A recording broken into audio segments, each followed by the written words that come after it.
हरे कृष्णा। स्वागत है आपका आज की हमारी अश्विन मास कथा श्रृंखला में। पितृपक्ष के इस पवित्र समय में हम गरुड़ पुराण का श्रवण कर रहे हैं, क्योंकि ये गरुड़ पुराण जीवात्मा की मृत्यु के बाद की यात्रा के विषय में महत्वपूर्ण जानकारी प्रदान करता है।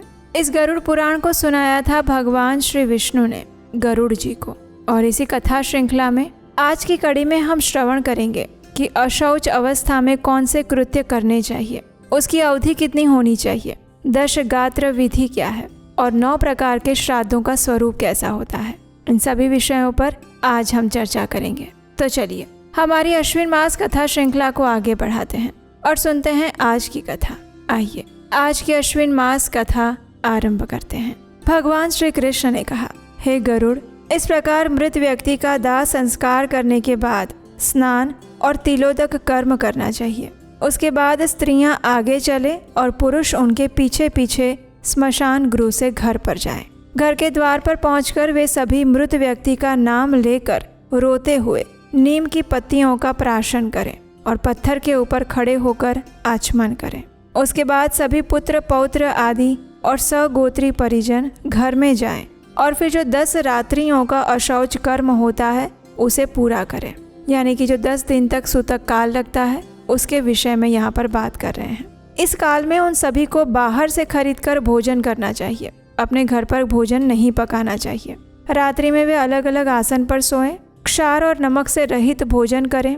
वे सभी 3 दिन तक शोक में डूबे रहें। ब्रह्मचर्य व्रत का पालन करके अमांस भोजी होकर पृथ्वी पर ही शयन करें। उन सबके बीच परस्पर शरीर का स्पर्श नहीं होना चाहिए।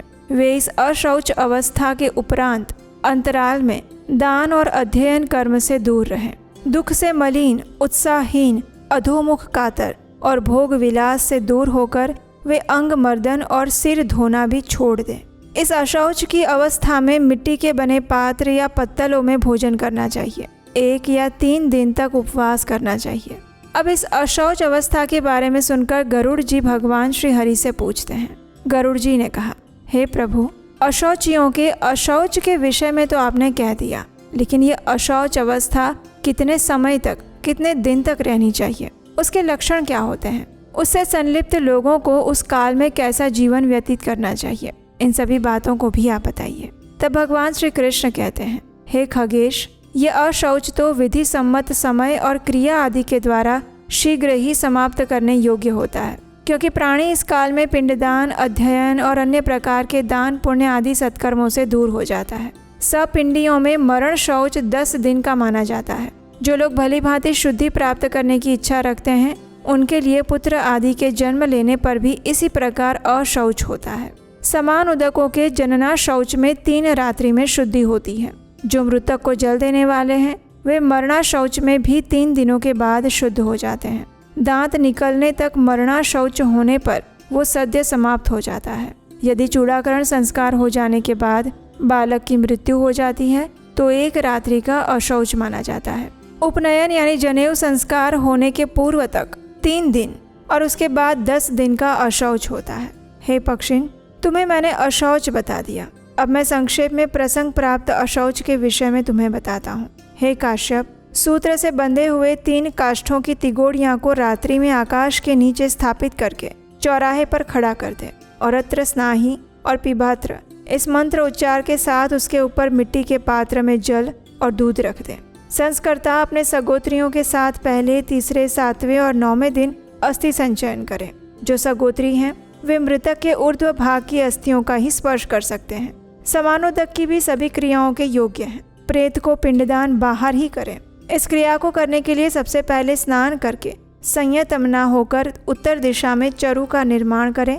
असंस्कृत प्राणी के लिए भूमि पर और संस्कार संपन्न के लिए कुश पर 9 दिनों में 9 पिंड देना चाहिए। उसके बाद 10वें दिन 10वां पिंडदान करें और उसके बाद चाहे सगोत्री हो या असगोत्री, चाहे स्त्री हो या पुरुष, वो रात्रि बीतने के बाद पवित्र हो जाता है। पहले दिन जो पिंडदान की क्रिया करता है उसे ही 10वें दिन तक प्रेत की अन्य समस्त क्रियाएं करनी चाहिए। चाहे चावल हो, चाहे सत्तू हो, चाहे शाक हो, पहले दिन जिससे पिंडदान करे उससे ही 10 दिन तक पिंडदान करना चाहिए। हे गरुड़, जब तक ये प्रेत जन्य अशौच रहता है तब तक प्रेत को प्रतिदिन एक एक अंजलि बढ़ाते हुए जल दान देने का विधान है, अथवा जिस दिन ये देना हो उस दिन की संख्या के अनुसार वर्धमान क्रम से उतनी अंजलि भर कर जल दान करना चाहिए। इस प्रकार 10वें दिन 55 अंजलि पूर्ण करें। अगर अशौच 2 दिन बढ़ जाता है तो पुनः उसी क्रम के अनुसार 100 अंजलि जल और देना चाहिए। अगर वो अशौच 3 दिन का है तो 10 अंजलि ही जल देना चाहिए। हे पक्षिण, इस जल दान का क्रम ये है कि अशौच के पहले दिन 3, दूसरे दिन 4 और तीसरे दिन 3 अंजलि जल देना चाहिए। जब शतांजलि जल दान की क्रिया संपन्न की जाती है तो उस विधान के अनुसार पहले दिन 30, दूसरे दिन 40 और तीसरे दिन 30 अंजलि भरकर जल दिया जाता है। इस प्रकार दोनों पक्षों में जल अंजलियों की संख्या का निर्धारण करना चाहिए। इन सभी पितृक्रियाओं को संपन्न करने का मुख्य अधिकारी पुत्र ही होता है। इस प्रेत श्राद्ध में दूध या जल से पिंड का सेचन और पुष्प धूप आदि पदार्थ से पिंड का पूजन बिना मंत्रोच्चार किए ही करना चाहिए। 10वें दिन केश, श्मश्रु, नख और वस्त्र का परित्याग करके गांव के बाहर जाकर स्नान करना चाहिए। ब्राह्मण जल, क्षत्रिय वाहन, वैश्य प्रतोद यानी चाबुक अथवा रश्मि तथा शूद्र छड़ी का स्पर्श करके पवित्र होता है। मृत से अल्प वय वाले सपिंडों को मुंडन कराना चाहिए। अंत्यकर्म दीपक की टिप्पणी के अनुसार मृत व्यक्ति से अवस्था में जो लोग कनिष्ठ हैं, छोटे हैं, उन्हें मुंडन कराना चाहिए, ऐसा कुछ लोगों का मत है। कुछ लोगों का ऐसा भी मत है कि जितने लोग मरण के दुख का अनुभव करने वाले हैं उन सभी को मुंडन कराना चाहिए। इन दोनों मतों को अपनी अपनी परंपरा के अनुसार स्वीकार किया जा सकता है। 6 और 10 इस प्रकार 16 पिंडदान करके षोडशी कर्म संपन्न करने का विधान है। ये मलिन षोडशी मृत दिन से 10 दिन में पूर्ण होती हैं। हे पक्षी श्रेष्ठ, पुत्र आदि 10 दिनों तक जो पिंडदान करते हैं वे प्रतिदिन 4 भागों में विभाजित हो जाते हैं। उसमें प्रथम 2 भाग से आतिवाहिक शरीर, तीसरे भाग से यमदूत और चौथे भाग से वो मृतक स्वयं तृप्त हो जाता है। 9 दिन और रात्रि में वो शरीर अपने अंगों से युक्त हो जाता है। प्रथम पिंडदान से प्रेत के शिरोभाग का निर्माण होता है। दूसरे पिंडदान करने से उसके कान, नेत्र और नाक की सृष्टि होती है। तीसरे पिंडदान से क्रमशः कंठ, स्कंद, बाहु और वक्षस्थल। चौथे पिंडदान से नाभि, लिंग और गुदा भाग और 5वें पिंडदान से जानु, जंघा और पैर बनते हैं।